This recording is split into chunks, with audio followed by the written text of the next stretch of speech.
how should I put this? I have a backlog of assignments due to um Wi-Fi issue. I was without Wi-Fi for almost 1 week. Well, basically one I week. see. Anyway, you're live on YouTube, so perhaps all right, share screen. I'm going to give a lecture. And since people are not here, I'm just going to go ahead and start. People can find it and watch it on their own. Anyway, good afternoon.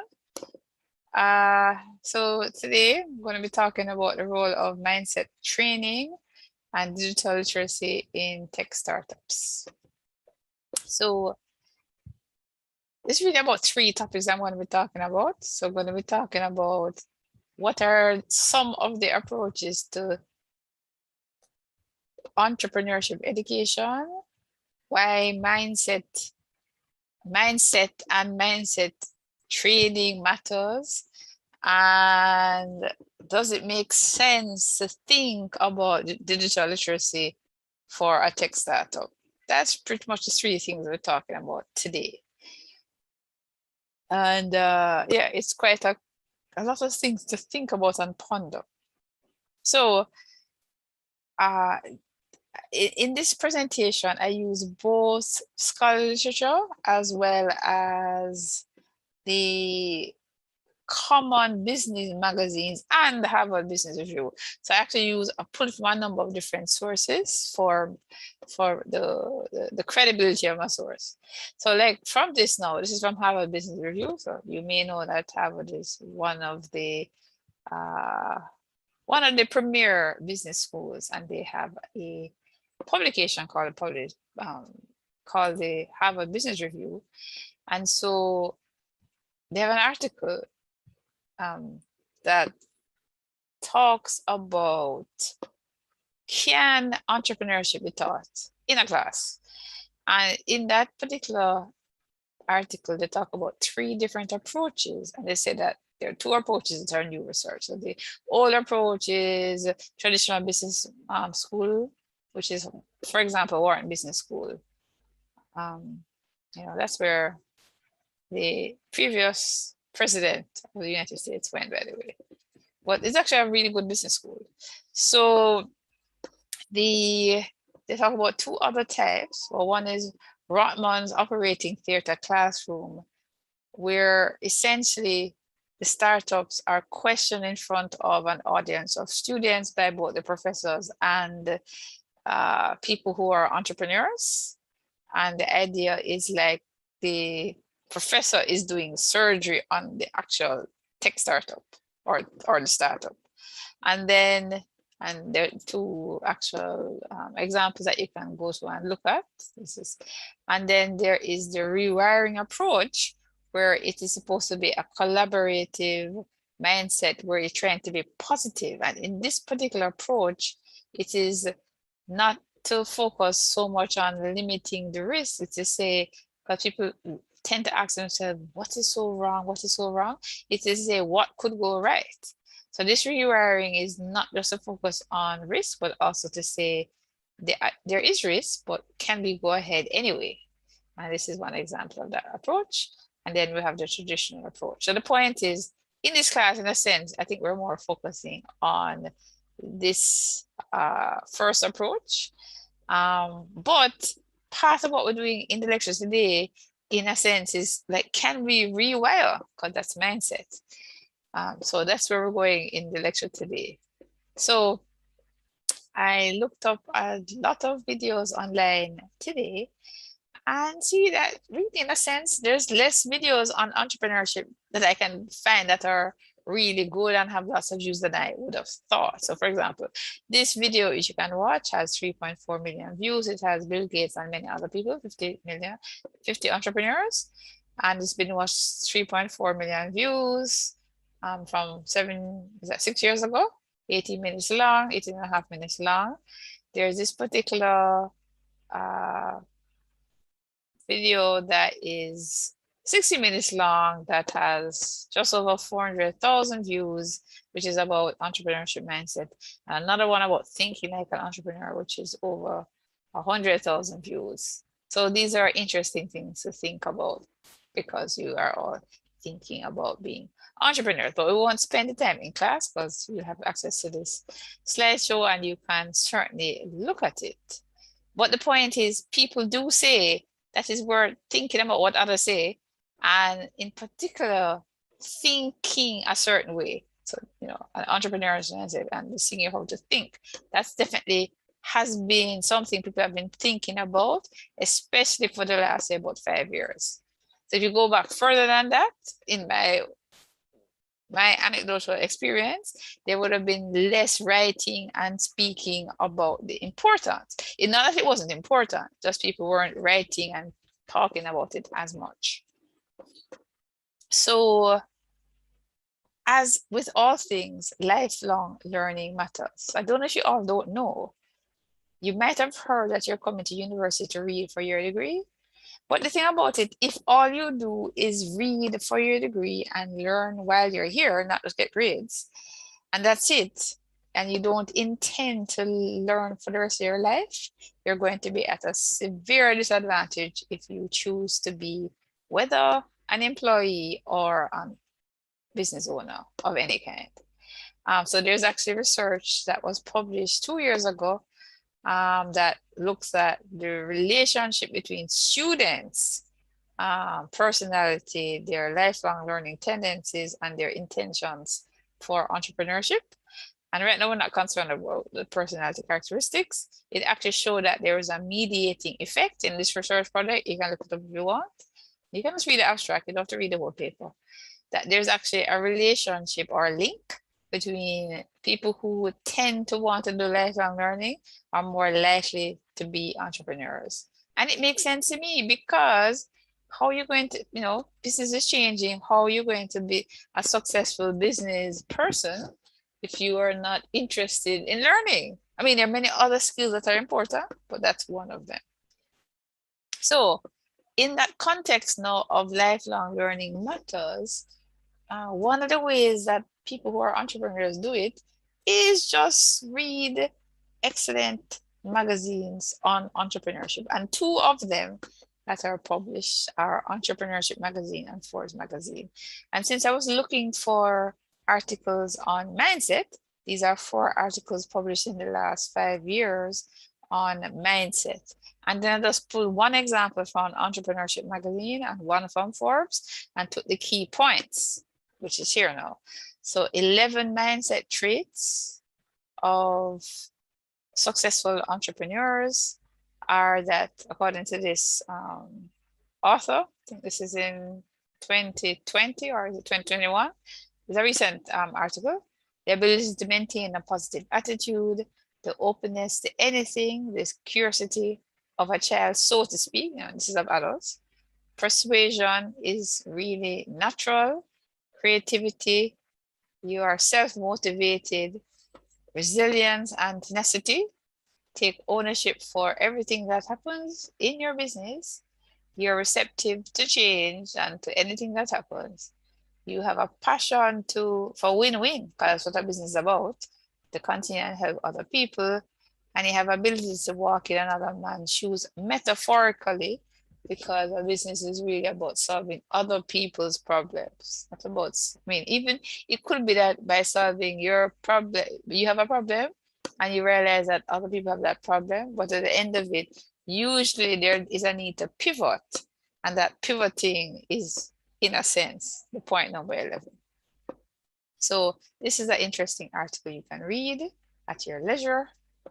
And so we're going to switch now from that to a related topic. So just yesterday? Yes, just yesterday, a friend of mine was telling me about the importance of self-compassion and meditation for happiness. This is not about happiness. And so and a particular free course on happiness by Yale University, and I went and looked at it. It was actually very good. And while I was looking at it, I found out about this thing called loving kindness meditation. And I looked up loving kindness meditation, and I found out that there is an article published this year that shows that loving kindness meditation actually helps real entrepreneurs with their fear of failure, as well as with their improvement in self-compassion. For those who don't know, entrepreneurs, okay, it's this concept of a serial entrepreneur. So in a best case scenario, an entrepreneur starts a business, either keeps that business for life or starts a business, is successful. Sorry, this is the best case scenario now. And then sells that business as another business. But those best case scenarios are very uncommon. So like a scenario like a Bill Gates, who wasn't even so successful at the very beginning when he was a teenager. Typically, people start businesses and at first they either fail or take very long to what is called monetize. You know what I mean by monetize? Monetize means when the business is actually making a profit. But either the entire business goes bankrupt or the business takes a very long time, anywhere between 1 to 7 years to make money. And if people can't afford it in that time, then the business fails and you're not able to make money. So in that context, there is since the entrepreneur, understandably, upon hearing that as many as 70% of businesses fail, saying, "Oh my God, am I up to this?" It is good to practice self-compassion and to be able to practice what is called loving kindness meditation. And loving kindness meditation includes many things, but in its simplest form, it is to say silently to yourself that I wish happiness, and then you mention a person's name. That would include both your name and other people's name. So you do that to yourself and to others. But I did some more reading between last night and today, and apparently you can get as long as 9 months training on loving kindness meditation. But the long and the short is, if you find ways to internally practice the intention of silently saying things that are loving and kind, as well as doing that to yourself, then your fear of failure will be reduced. And the reason why that's important is because the kind of courage that's required for an entrepreneur, including an entrepreneur, is no trivial matter. So this is something that, in terms of mindset and behavioral patterns, is very important for a tech startup founder. All right. So why should entrepreneurs develop a growth mindset? So I don't know if you've ever heard, but what's her name? There is a researcher who looked at what's the two kinds of mindset? I'm trying to remember what the other type is. There is a researcher looking at children's education and talked about a growth mindset and why can't I actually even think about it? There's another kind of mindset. I should have put it on the screen while I was thinking. I'm now going to look at it. Fixed mindset, right? So there are some children, I think adults as well, who think that whatever performance they're having now is fixed. So there are a lot of people who believe that their intelligence is fixed and it can't be improved. And by the way, for those who don't know, there's enough evidence now that there's something called neuroplasticity, and that it's possible for your, well, perhaps outside of somebody being ill, it's possible for your brain to continue to have good neural connections. So it's possibility when people say, oh, their intelligence are fixed or they're not good at something, it's more about predicting negative things. Whatever you predict is going to come true, generally speaking. So, but if you have a growth mindset in education as a child, you're more likely to do better. So like they've shown in the past that children who are given a hard problem and don't solve it right away, and then they said, oh, they were so hoping that they'd be given a difficult challenge, they tend to go on in the future and do really well in life. than those who just say, oh my goodness, that was so hard, and why I gave these hard problems. The same thing actually also impacts entrepreneurs, not a surprise. So the growth mindset, I believe that in terms of the business, that your individual professional effort and the team's effort is going to lead to success in business. And so I'm going to quote from the article that I quoted below. It doesn't matter if this path may end up being uphill battle or downhill sprint. If you see that you could possibly overcome obstacles or view setbacks as opportunities, then your business is likely to succeed. So, why should business owners develop a growth mindset for their business? Because if they do that, they can reflect on failure and say, what can I learn from my failure? They can cultivate resiliency and say, okay, I need to pull my socks up. What can I do given the challenging situation to face what is going on and take on the world? Somebody who has a growth mindset is going to anticipate that there are things that are going to happen that is going to be challenging, and so let's work out the what ifs and then come up with plan for the what ifs. And then this is the one that I really want to talk to for the class here, is to reach out to customers. So far, I've given an assignment to the class for them to do what is called customer discovery. I remember from the presentations you've been watching. And there either seems to be a reluctance to do this customer discovery or perhaps a time constraint. I'm not sure what is the issue, but I was telling people who were at the classes the last 2 weeks that every week you should be reaching out to customers to extend the customer discovery process. And that has been seems to be being done in a very limited fashion. But all of these, so this list here in terms of what is needed is not necessarily comprehensive. So I have here 11 mindset traits, and I have here that you should have self-compassion and practice loving kindness meditation.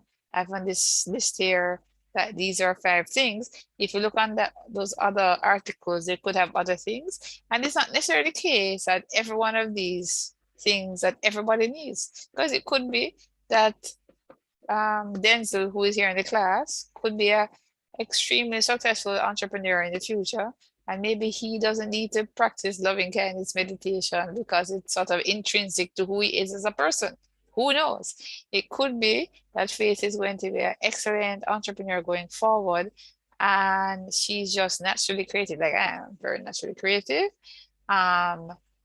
However, maybe she needs to be more open, and she's not as open as she could be right now. The point is, what is it that you're going to cultivate? It's going to dependent on, you need to figure out what things you need to work on for yourself if you are going to be successful. Generally speaking, based on the literature, it's really good for you to use your strengths and then to get partners who are also going to use their strengths. So it's only good to be a one-person business if you have enough strengths that business is going to succeed. Otherwise, you need a partner. So if you have a business and that business needs creativity and you're not a creative person, you need to either get a partner or that's the wrong business for you. Not true, guys? So, and then just to move from there, I looked at in the middle of when we're talking for a bit on digital literacy. So as part of the syllabus, there is a section that talked about digital literacy. And the idea is, since this is a tech startup class, technology startups use digital technology like essentially as a fundamental part of the business. And so as the business increases, and in fact, even when it starts, there needs to be some knowledge of digital and ICT literacy. Part of the challenge when you start to read the literature and even websites and the like is that there's so many different definitions for these kinds of literacies. And if this particular complex paper published last year talks about the most commonly, it actually is very long, and this is just one. I just took this one section because everything where I was thinking of taking, I couldn't find any really good place just to cut and paste that made sense. So, for example, there was another table that showed the common findings of the papers, and what you found there is that a lot of the papers were focused on students. So in a sense, how much does that relate to people doing entrepreneurship? I'm not sure. But what is interesting is that there are papers that looked at digital literacy cited by 55 other scholarly papers. And this is what these papers were tended to be cited together. And then this one focusing on ICT literacy tended to focus on these papers together. So if you want to read on these topics, which is really about literacy using computers, these are the papers you can read. This is about how people learn using online stuff. So these are the papers that people read about. So like, for example, there's a 2012 paper, Can We Teach Digital Native Digital Literacy? Remember, for those who don't know, in fact, let me ask, is there anybody here who knows what a digital native is? Because let me help you out. I'm not a digital native. And I suspect everybody in my class, in this class, apart from me, is a digital native. So I think I'm what is called a digital nomad. Anybody here knows what a digital native is? You can type it or talk it. Tariq, Shaquille, Faith, Denzel.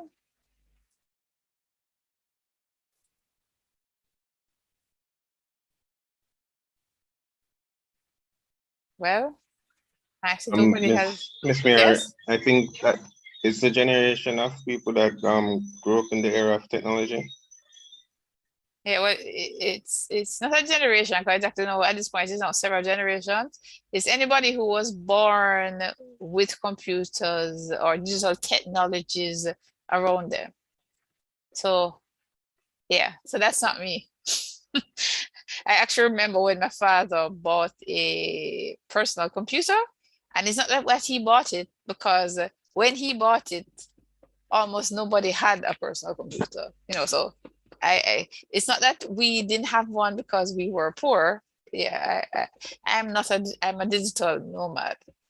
So and in fact, because of how it was, I actually still remember the year I started using computers, and I won't tell you because then you may treat me with what is called ageism. You know what? Sorry, I hope you all know what ageism is, right? Ageism is where people treat people badly either because they're young or because they're old. Yeah, so I have no interest in you guys thinking I'm old, so I'll keep my age. If you really want to find out, it's not that hard, actually. I'll keep my age to myself in this context. But the point is, this question asks this really interesting question. Can we teach digital native digital literacy?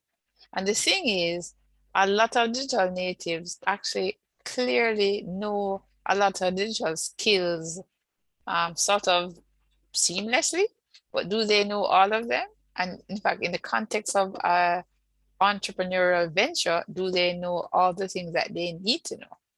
Anyway, so there are a number of questions, how you test it.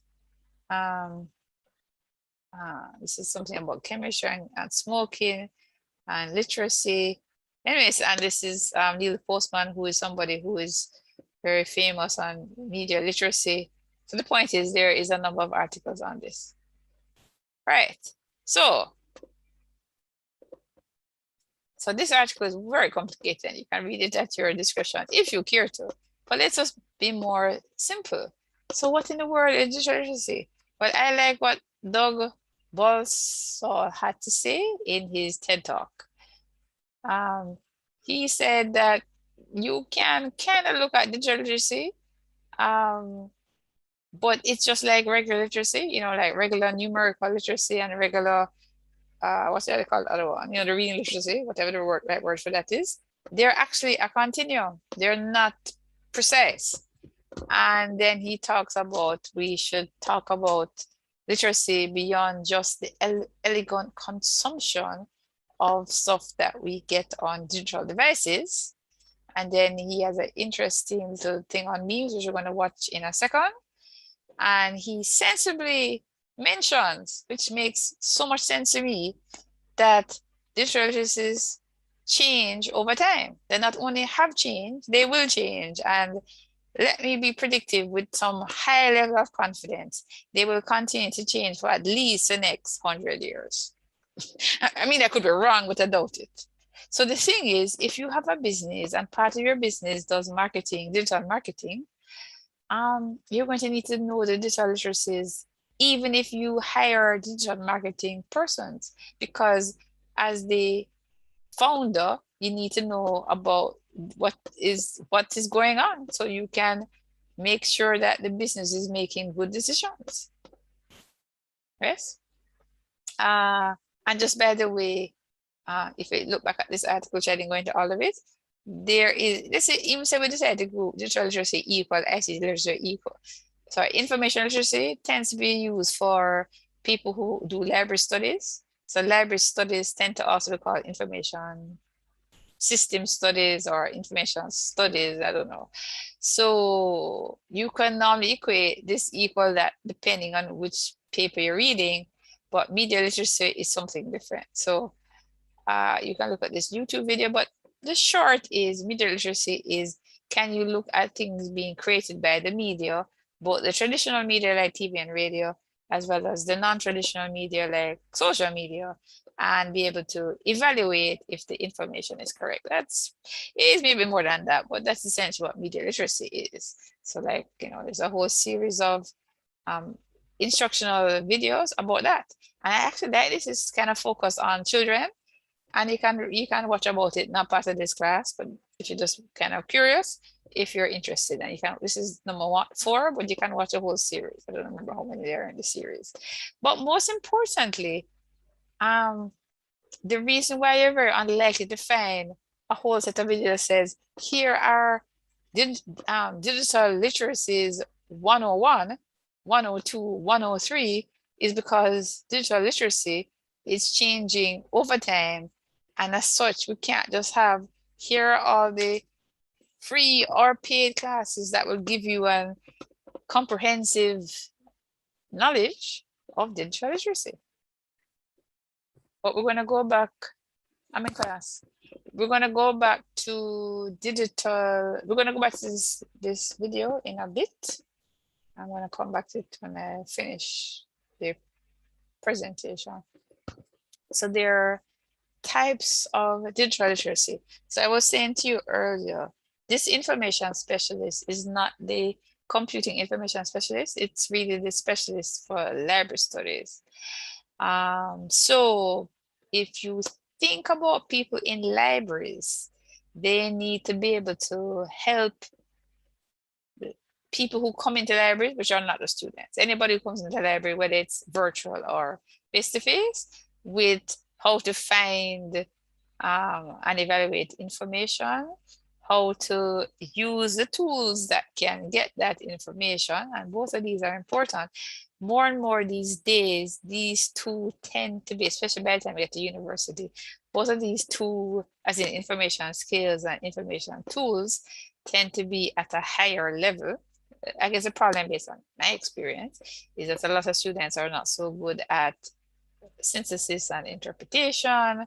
And in fact, even though I said they're good at it, since I teach research, I actually realized that a lot of students have challenges even identifying high quality material, even in this class. So when I said they're good, it's all relative. But the point is, people have skills, and it's really a matter of using their brains to do that well. And then students tend to be able to adapt to using digital tools to communicate, to collaborate, to share, so this tends to be fairly good. And really, as technology changes, students tend to adapt faster than me, certainly. The question really is this: digital transformation. which is really what I want you as a class, collectively and individually, to be thinking about as you think about your potential for entrepreneurship. How will you disseminate? And when I say disseminate, this is normally in the context of a library, thinking about disseminating to the people who use a library. But in context of business, you have the same things going on. You want to use information in ethical ways, creative ways. You want to disseminate marketing information in an innovative way that is socially aware. You actually want to be a content creator. So you don't just want to collect data, although that can be important, but so usually businesses want to both curate, which is like collecting information that you can share with your current clients as well as potential clients. And really good businesses who are on the digital space are good at content creation. So they're actually are doing things like blogs, they're doing videos, they're doing podcasts. Hopefully everybody knows what I'm talking about. Do you know what I'm talking about? You're creating content that's attracting people to your business. And so all of these three things, so the reason why a technology startup should be doing all of this in terms of all the employees, if you start with only one person or two people or a big team, is that all the people in the team should be working on all of these types of digital literacy. Everybody on the team should have information skills and knowing how to use tools as they're changing and be able to create content that transforms the digital platform in some way, right? To help clients be empowered either through some kind of free economics model or through something that is paid or some variation thereof. So now let's get into some like a little bit more complicated thinking. So there's this idea of the entrepreneurship mindset. So there's an article, it's right here, Young et al. 2020. This is titled Towards the Theory of Digital Entrepreneurship Mindset, the Role of Digital Learning, Aptitude, and Digital Literacy. And they talk about two kinds of minds, an E-mind, an E-mind and a DE mind. So the DE stands for digital entrepreneurship. It's about entrepreneurship mindset. So it says that the E-mind, this is quoting from another article in this article, is defined as the abilities and the knowledge of an individual to quickly recognize and exploit the opportunities to acquire an advantage even under unforeseen circumstances. And a digital entrepreneur mind theory, which is what we're going to see on the next page, I think, or the page after that, basically shows how that mind can be a motivation driven by competent or proficient digital literacy that is enhanced by digital literacy activities. So if you look here, they have two propositions. So proposition as in two hypotheses, or in other words, two guesses, two educated guesses. So two educated guesses. So educated guess number one, or a proposition, is that digital learning aptitude enhances digital literacy skill development. So in other words, if you are able to learn digital learning stuff, you are likely to, as in if you have aptitude, you're likely to get the skills, which makes sense.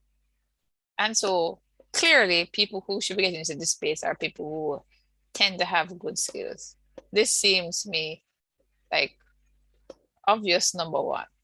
So number two is having digital literacy transforms the skills and knowledge of the entrepreneur to foster the digital entrepreneurship mindset. Now, the thing about it is, I think proposition one is just super obvious. Number two is not as obvious. Now, if it is that you're having the skills, if those skills can foster the mindset, then if you can foster the mindset, and mindset is so important for success of business, then you need to be actually keep learning skills so that you have the mindset. So that the mindset, even though it's not in a proposition, will lead to continued skill development. That's my take on it.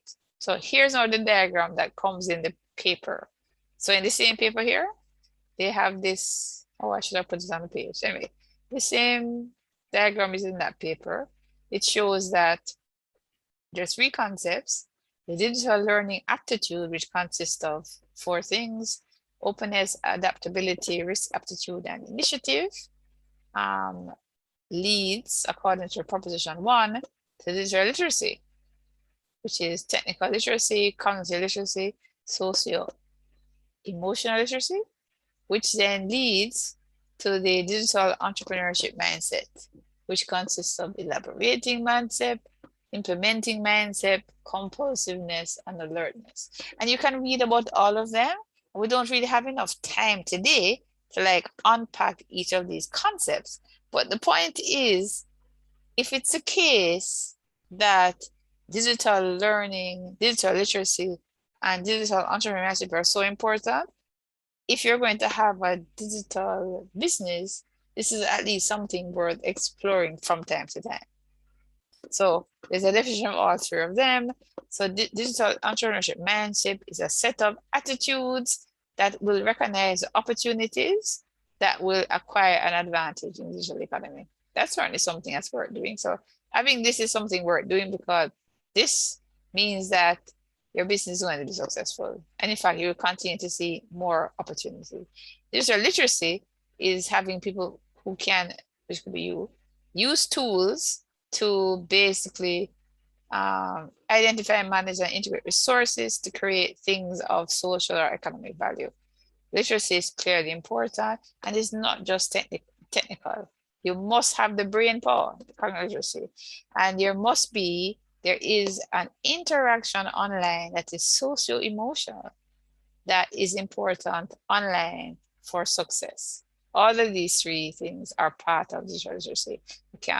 Can't agree more with this sort of 3-component context. And then I think we all have a hunch that the aptitude, as in the person's likelihood or penchant to learn makes a difference. So a person's talent and willingness to apply digital skills leads to their digital literacy. Is the person open? We actually had talked about that before. Is the person adaptable? Do they have an appetite for risk? Do they take initiative? All of these things will lead to these things being the case.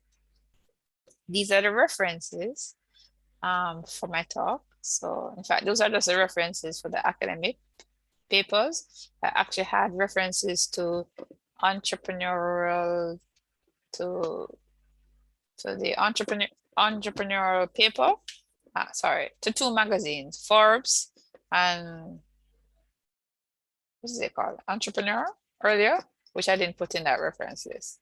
But I wanted to look at this for a few seconds. Where is it now? I wanted to look at, why can't I find it back?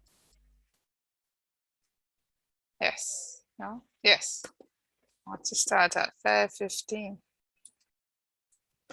I guess I need to stop this.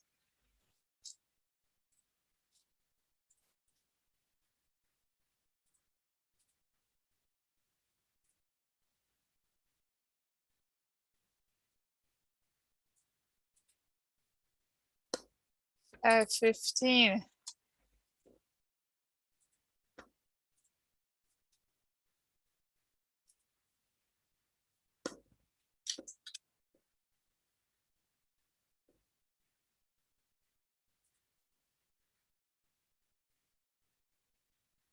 Wait. I need to stop the share because I remember if I don't press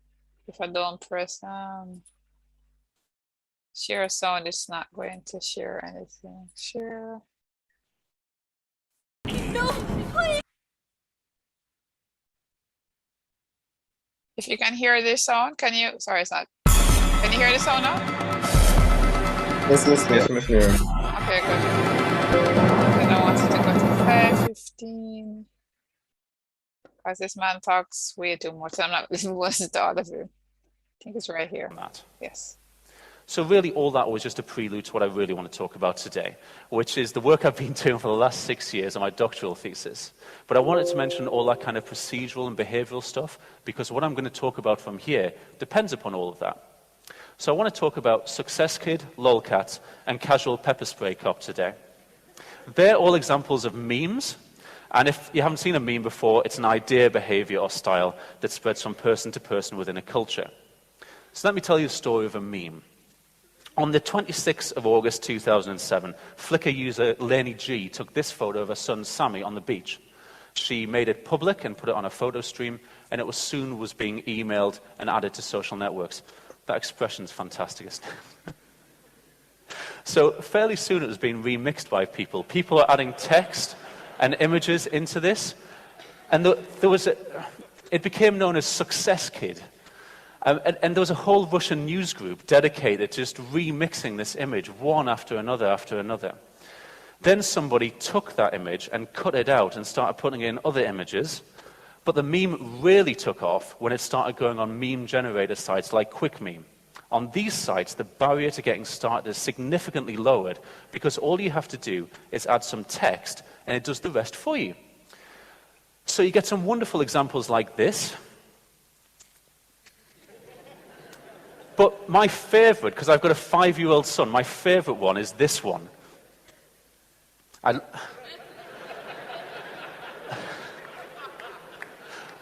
But that's not the end of the story. So Virgin Media picked up on the success of this meme. They took Sammy, they changed his name to Tim, they flipped him around, changed the colour of his shirt, and put him on a billboard, which inevitably led to somebody doing this.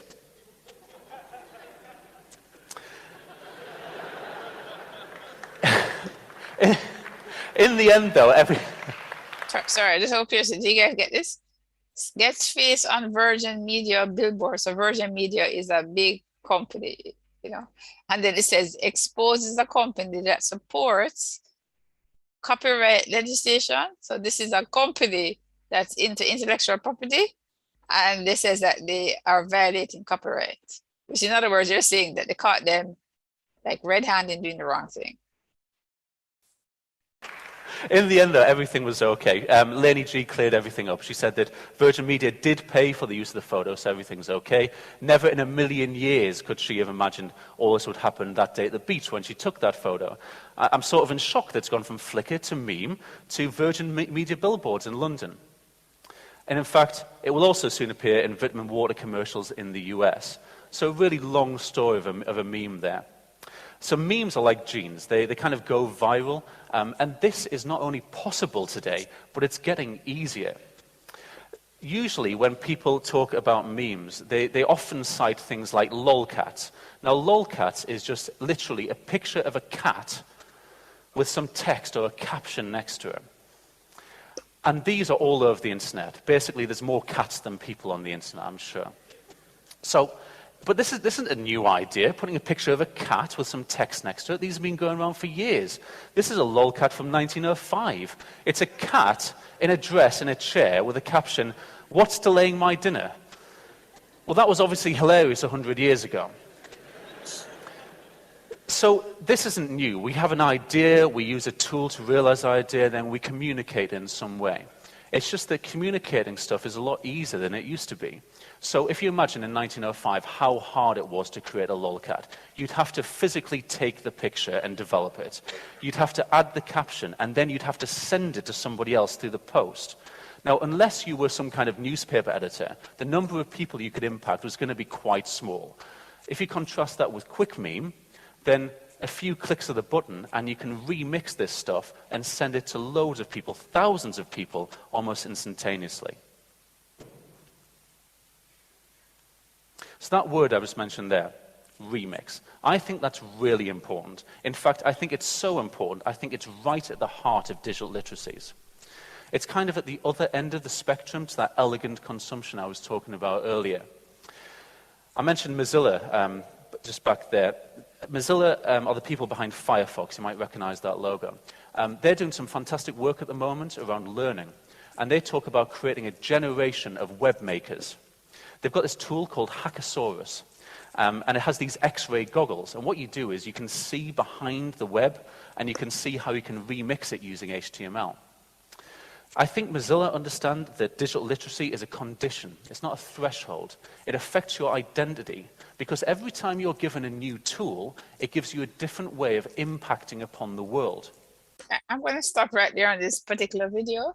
The whole point is this video was from 2012, so any example he's going to give, it's like basically years old. It's like 9 years old. So the whole point is, here's what I want to go with the end of my talk, because it's almost end of class time, is that when you think about digital literacy, and I don't know if you all don't know, you can be a YouTuber as an entire business.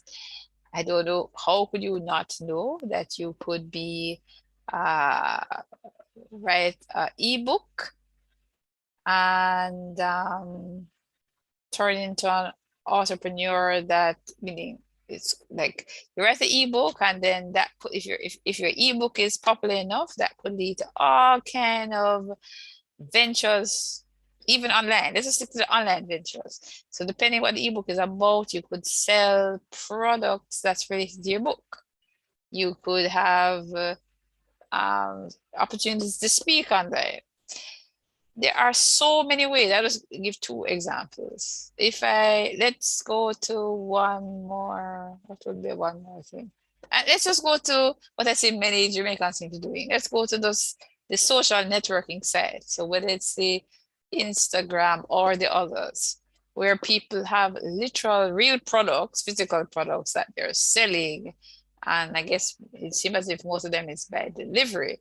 The point is, there's so many ways in which, if you find either creative or just same old ways of using current digital tools in ways that can win-win, as in win for you and win for potential clients, in a way that people will come back to you, you can have a sustainable business. You can expand your current business, whatever the business is going to be, or you can focus on that. And as such, it's really about becoming digital literate, having a good mindset, and continuing learning for the rest of your life, so that you'll be equipped to see the opportunities that are in whichever industry or industries you choose to be in. I'm going to stop this year, wherever this year is, or the recording. Okay, here it is.